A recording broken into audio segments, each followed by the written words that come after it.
Alright, what's up guys? My name is Dubstep, and I'm here with that another gameplay commentary. This one, the gameplay is pretty good. I actually started off 3-0. You missed some pretty good kills, and I realized, that this could be a good game, and I recorded it, and it actually turned out to be maybe the game with the most kills I've ever gotten in TDM. And the big topic for this commentary is the USAS-12. The USAS-12. First thing I should probably do is learn how to pronounce that name. But anyways, it is the second to last unlock for Battlefield 3. It's unlocked at 43, and according to the internet, a lot of people think that it is overpowered, and I'm going to disagree, and I'm going to say that it's not, and I'm going to give you my reasons, but the main reason being that I know before I unlocked this gun that it felt like you were just getting killed, and you could get killed at very long ranges. Like, it was crazy. It felt like, hey, how is he doing that? He just doesn't even have to hit me; he just has to hit the ground. But it's when you use it, you feel a little different. It actually does. It doesn't look like it, but it actually does take a reasonable amount of skill to get a lot of kills with it. The big thing is I think about trying to balance this gun, and really there's not much way to do this, because you have to kind of take into account that it's a very high unlock, so it should be good. It should there's no reason it should be like the Desert Eagle in Modern Warfare 2, which is like the second highest unlock and is terrible. I mean, I have fun using it, but it's it doesn't make sense to do that, where you want to reward people for getting to this high level instead of giving them a terrible gun. And I'm not saying you should give them an overpowered weapon either, because when you think about it, this gun is really at its best when it's with frag rounds. It's pretty decent with buckshot, but with frag rounds it's definitely best, as with many shotguns in this game. And I can't say that you should nerf the frag rounds either, because the thing is, when you look at the USAS, I'm gonna call it that from now on. It's the whole idea behind frag rounds is to do a little bit of damage consistently, multiple times.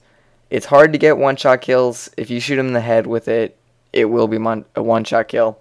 But that's very difficult, because another point is that the rounds go off course a lot, and they suffer from very high bullet drop, which makes hitting people at long range very difficult.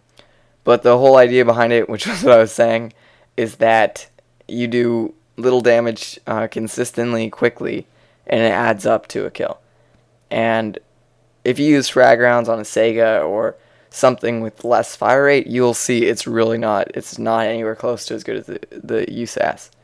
So, and you can't, it has a very high fire rate, but you shouldn't nerf the fire rate either, because it kind of makes up for that with the clip and ammo capacity, because I'm running support and the ammo proficiency here, and it can only hold 55 rounds, and those rounds go very quickly. It's easy to shoot an entire clip at one person. So without support, being able to refill your own ammo, if you're playing in a squad with another support who's doing a good job at keeping everyone well supplied, then maybe you can do it. But without ammo proficiency, you might be able to get 6 kills with one thing, which is pretty good, but that's using your ammo very conservatively.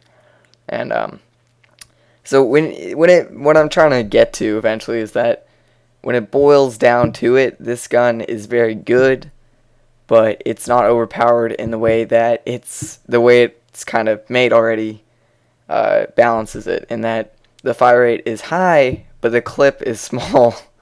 And this is with extended mags too, so it's normally, I think it's a 6-round clip.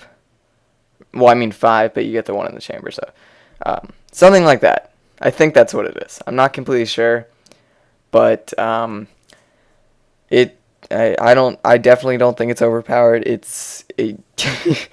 When you get good with it, you can get a lot of kills, but it's not a gun that anyone can pick up and get 30 kills in a TDM.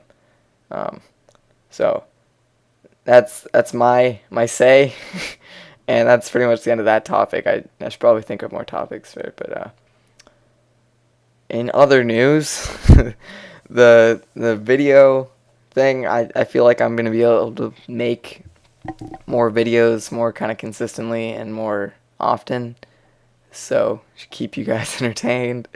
But yeah, so it's pretty much what I had going for this. This is actually a very nice game. That's one of my favorite things right there, just to kind of jump in. I did die after it, but if you play smart enough with the frag rounds, you can just completely lure people into the death. If I break down that instance, I knew he was right behind me. That like for a lot of times, so I kind of took some routes to get behind walls, and of course he's gonna follow me to where you get to the point where it's kind of a choke point. It's one doorway. They have to come through there, and at that point, you don't even have to be able to see him.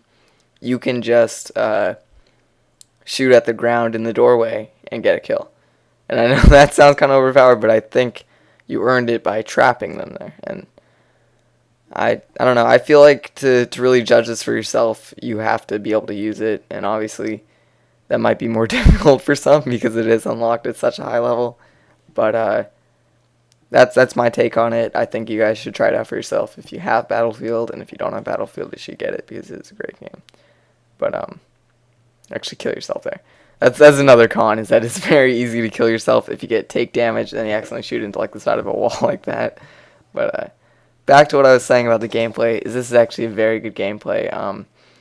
I've been putting up a lot of numbers like this recently, and I think it was like a 26-9, which the KD is not the best.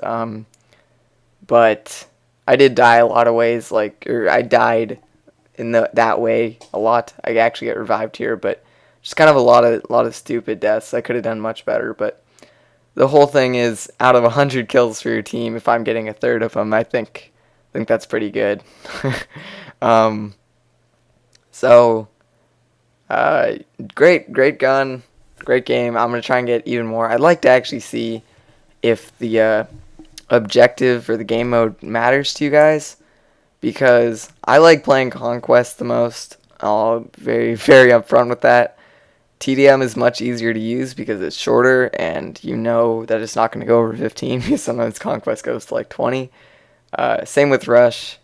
Conquest or Team Deathmatch is the most consistent. I've used that word a lot, but for game time. So if it matters to you guys, I'll probably keep doing a lot of TDM just because of that reason. But if you guys really want to see like Rush or Conquest or Squad TDM or Squad Rush, I'm open to doing that too. Pretty much open to anything at this point. So, just please leave a comment letting me know what I should do, because, I only have so many ideas. But yeah, that pretty much sums up everything I had to say.